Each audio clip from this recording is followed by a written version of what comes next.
నమస్తే. ఇన్నాళ్ళు నన్ను సపోర్ట్ చేస్తూ, ఎంకరేజ్ చేస్తూ మీ ప్రేమని నాకు అందిస్తున్న ప్రతి ఒక్కరికి కృతజ్ఞతలు. అలాగే ఈ వీడియో కూడా ఖచ్చితంగా మీకు ఉపయోగపడుతుంది. లైక్, షేర్ అండ్ సబ్స్క్రైబ్ చేసి మీ సపోర్ట్‌ని నాకు అందించండి. అలాగే ఈ వీడియో పట్ల మీకున్న అభిప్రాయాన్ని కామెంట్ సెక్షన్‌లో కామెంట్ చేసి తెలియజేయండి. ఇప్పుడు వీడియోని చూద్దాం. నమస్తే. Welcome to our channel. నేను పద్మిని. ప్రస్తుతంతో పాటు ప్రముఖ ఆధ్యాత్మికవేత్త, జ్యోతిష పండితులు, అమ్మవారి సేవకులు, దత్త గణపతి ఉపాసకులు మురళీధర శర్మ గారు మనతో పాటు ఉన్నారు. మాట్లాడదాం. నమస్కారం అండి. మహాదేవ. మురళి గారు, అమావాస్య వచ్చేస్తోంది. మహాలయ అమావాస్య. మహాలయ అమావాస్యని ప్రతి ఒక్కరూ కూడా పితృదేవతల అనుగ్రహం కోసం ఎటువంటి పరిస్థితుల్లో సంవత్సరంలో ఒక్క రోజు మాత్రమే అత్యంత పవర్ఫుల్ గా వస్తుంది మన కోసం, మన వాళ్ళ కోసం.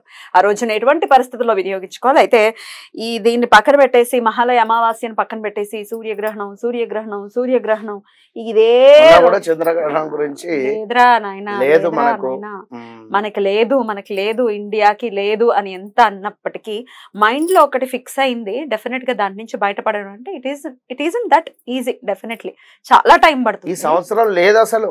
సూర్యగ్రహణం చంద్రగ్రహణము 24 క్రోధినామ సంవత్సరంలో లేదు. భారతీయులకి లేదు, భారతదేశానికి లేదు. ప్రవాసాంధ్రులకి ఏమో చిలీ అండ్ అర్జెంటీనా ప్రాంతాల్లో ఉంది సూర్యగ్రహణం. బట్ ఇప్పుడు ఈ గ్రహణం గురించి మాట్లాడటం నాకు అసలు ఇష్టం లేదు, ఉద్దేశం కూడా కాదు. కాకపోతే ఉందా ఉందా ఉందా ఉందా అనే క్వశ్చన్స్ వస్తున్నాయి కాబట్టి అది లేదు అనే క్లారిటీ ఇవ్వటం కోసం మాట్లాడుతూ మహాలయ అమావాస్యని ఎలా వినియోగించుకోవాలో మీ ద్వారా ఆల్రెడీ చాలా వీడియోలో కూడా మనం చెప్పి ఉన్నాము. ఏం చెయ్యాలి, ఏం చేయకూడదు అని కూడా ఒక వీడియో చేసి ఉన్నాము.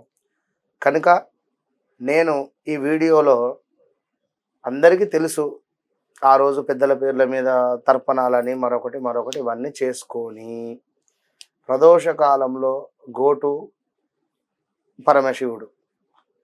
నేను పొద్దున మొత్తం కూడా చేసేటివి నేను చెప్పను, ఆల్రెడీ చెప్పి ఉన్నాము. ఇక సాహిత్య దానమా లేదా వస్త్రదానమా లేదా గోదానమా లేకపోతే మీరు ఏ దానం అయితే ఇస్తారో ఇచ్చేసుకోండి.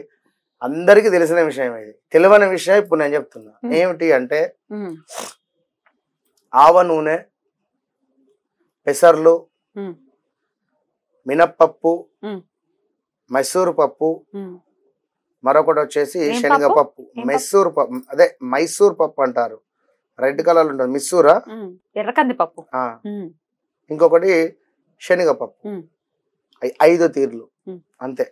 ఒకటి వచ్చేసి ఆవ నూనె, రెండవది వచ్చేసి పెసరపప్పు, మూడవది వచ్చేసి శనగపప్పు, నాలుగవది మినప్పప్పు, ఐదవది వచ్చేసి ఎర్రకంది మన అదే మైసూర్ పప్పు. ఎర్రకంది పప్పు గానే నాకు తెలుసు. మైసూర్ పప్పు అని అయితే అంటారు. అవును, కందిపప్పు ఎర్రగా ఉంటుంది. అవును, మైసూర్ పప్పు అని తెలంగాణ వాళ్ళు అయితే అంటారు. మిస్సూర్ పప్పు అని. లైక్ ఈ 5 పదార్థాలతో ఏవైతే ఉన్నాయో వీటిని మీరు సిద్ధం చేసుకోండి. ఎప్పుడు ఉదయం అంత చిన్న కప్పు. ఉదయం చక్కగా కూడా తర్పణాల లేదా మరొకట అన్ని చేసుకున్న తర్వాత కూడా ఇది ఈ రోజు అభిషేకం ఎవరైతే చేస్తారో ఈశ్వరునికి, నేను చెప్పిన సమయంలో శనికి సంబంధించి దోష నివారణ, రెండవది సంతానానికి, ఎందుకంటే బుధవారం వస్తుంది అమావాస్య, బుధుడు దీనికి అధిపతి కనుక సంతాన అభివృద్ధి కానీ వ్యాపార అభివృద్ధి కానీ, సంధి అంటే ఎవరితో ఏ విధంగా మాట్లాడాలి అనేటువంటి, ఎట్లా ఉండాలి అనేటువంటిది కానీ, లేదా ఒక ఇద్దరు మాట్లాడుతూ ఉంటారు, గొడవ పడుతూ ఉంటారు, వారిని మనము సంధి కుదిర్చడం, అట్లా కాదు ఇట్లాంటి జ్ఞానం మనకు వచ్చేటువంటి పరిస్థితి ఆ బుధుడు మనకి ఇవ్వాలి. ఇక శనగపప్పు గురువుకు సంబంధించినటువంటి బలానికి. అదే విధంగా మరొకటి వచ్చేసి మినప్పప్పు. రాహువు కేతువు దోషాలు ఎవరైతే ఉన్నారో వారు దానికి సంబంధించి ఇది విన్నారా. ఈ 5 వస్తువులు అంటే మనకు ఖచ్చితంగా కూడా అనుకున్న పనులు అనుకున్నటువంటి విధంగా ముందుకు వెళ్ళడము, దీంతో పాటుకు సంతానానికి సంబంధించి వివాహ ప్రయత్నాలు కావచ్చును, అదేవిధంగా ఏదైతే వ్యాపార అభివృద్ధి కానీ వ్యాపారాన్ని విస్తరించాలి అని అనుకునేటువంటి వారికి సంబంధించి కానీ సంతానము, ఇలా 1, 2 అని కాదు, ఖచ్చితంగా ఇది మహాలయ అమావాస్య రోజే చేయాలి. ఎందుకంటే భాద్రపద మాసంలో ఈ మహాలయ అమావాస్య రోజు పొద్దుటంతా అందరూ బిజీగా ఉంటారు. ప్రదోష కాలములో ఎప్పుడైతే దేవాలయం ఓపెన్ చేస్తారో మీరు రెడీగా ఉండి ఈవినింగ్ దేవాలయం ఓపెన్ చేయగానే వెళ్ళేసి చక్కగా కూడా ఈశ్వరునికి ముందుగా ఆవ నూనె పోసేసేయండి. దాని తర్వాత సెకండ్ పెసర్లు వేయాలి. మూడవది వచ్చేసి శనగలు వేయండి. దాని తర్వాత మనకు మినుములు వేయండి, మినప్పప్పు అని చెప్పాము. మరొకటి మైసూరు పప్పు. ఈ 5 వస్తువులతో కుదిరితే ఎవరైనా బ్రాహ్మణులు ఉంటే మాత్రము రుద్రము ఒకసారి ఒక అనువాకం చెప్పించుకునే ప్రయత్నం చేయండి. లేదు అనుకుంటే మీరే చేసుకోండి. ఓం నమ శివాయ, ఓం నమ శివాయ అనుకోండి. లేదా నమస్తే అస్తు భగవన్ విశ్వేశ్వరాయ మహాదేవాయ త్రయంబకాయ. ఇది అందరికీ తెలుసు, మీరు గూగుల్లో వెతికినా వస్తుంది. ఇది ఒకసారి ఒక 11 మార్లు చెప్పుకొని ఒకసారి మీరు అనేయండి.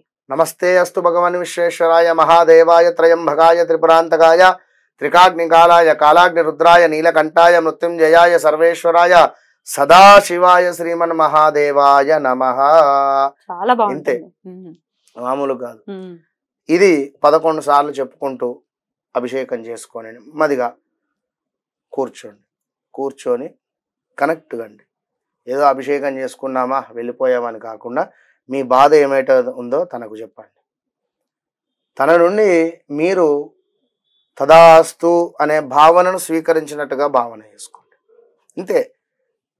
Be smile.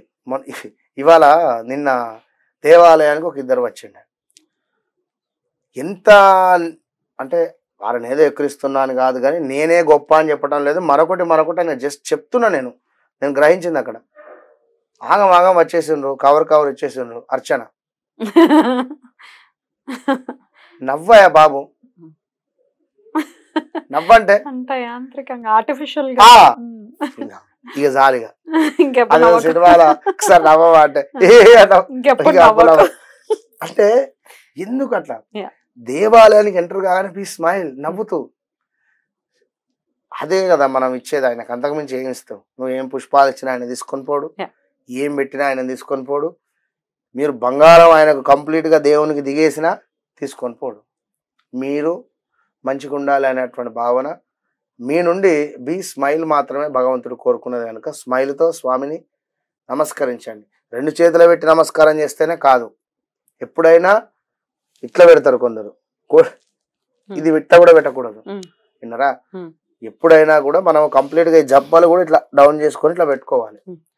కనుక నమస్కారం పెడితేనే స్మైల్తో స్వామికి నమస్కారం పెట్టేసి ఈ అభిషేకం చేసుకోండి.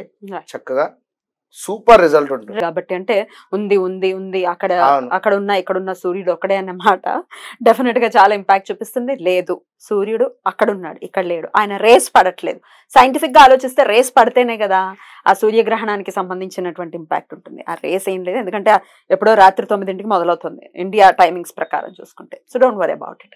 రైట్ అండి, చాలా బ్యూటిఫుల్ గా ఎక్స్ప్లెయిన్ చేశారు. డెఫినెట్ గా మహాలయ అమావాస్యని పితృదేవతల అనుగ్రహం కోసం ప్రతి ఒక్కరూ వినియోగించుకుంటూ కూడా మీరు చెప్పినటువంటి రెమెడీస్ ని చేసుకుని గ్రహ బాధల నుంచి బయటపడాలని మనస్ఫూర్తిగా కోరుకుంటూ కృతజ్ఞతలండి. నమస్తే.